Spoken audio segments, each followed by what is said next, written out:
नागेन्द्रहाराय त्रिलोचनाय भस्माङ्गरागाय महेश्वराय नित्याय शुद्धाय दिगम्बराय तस्मै नकाराय नमः शिवाय मन्दाकिनी शैलचन्दनचर्चिताय नन्दीश्वरभ्रमरनाथ महेश्वराय मन्दारपुष्पबहुपुष्पसुपूजिताय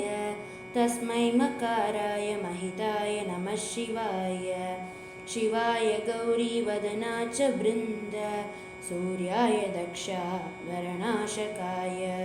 श्रीनीलकण्ठाय वृषध्वजाय तस्मै शिकाराय नमः शिवाय वसिष्ठकुम्भोद्भवगौतमाय मुनीन्द्रदेवाशिरशेखराय चन्द्रागवैश्वाननलोचनाय तस्मै वकाराय नमः शिवाय यज्ञस्वरूपाय जडाधराय पिनाकहस्ताय सनातनाय दिव्याय देवाय दिगम्बराय तस्मै यकाराय नमः शिवाय पञ्चाक्षरमिदं पुण्यं यः पठे शिवसन्निधौ शिवलोकमवाप्नोति शिवेन सह मोदते।